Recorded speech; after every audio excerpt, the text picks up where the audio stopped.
আসসালামু আলাইকুম প্রিয় ভিউয়ার্স,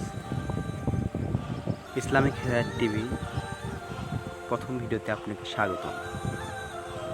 আজকে আমরা সুবহানাল্লাহ বলার 5টি উপকার নিয়ে আলোচনা করব। আসুন একে একে আমরা জেনে নিই। সুবহানাল্লাহ একবার বললে গুনাহ ঝরে যায়। রাসূল সাল্লাল্লাহু আলাইহি সাল্লাম বলেছেন, গাছের পাতা যেমন করে ঝরে পড়ে যায় ঠিক তেমনি গুনাহ ঝরে যায়। তিরমিজি শরীফ। 2 নম্বর, জান্নাতের গাছ রোপণ করা হয়। সুবহানাল্লাহ বললে জান্নাতে একটি গাছ রোপণ হয়, সহিহ তিরমিজি। 3 নম্বর, আল্লাহর প্রশংসা হয়। সুবহানাল্লাহ মানে আল্লাহ সব ত্রুটি মুক্ত। এটি আল্লাহর কাছে সবচেয়ে পছন্দীয় জিকির।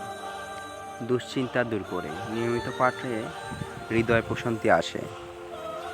এবং 5 নম্বর, এটি খুবই সহজ কিন্তু বেশ ওজনদার আমল। হাদিসে আছে, দুটি কথা খুবই হালকা কিন্তু মিজানে অনেক ভারী।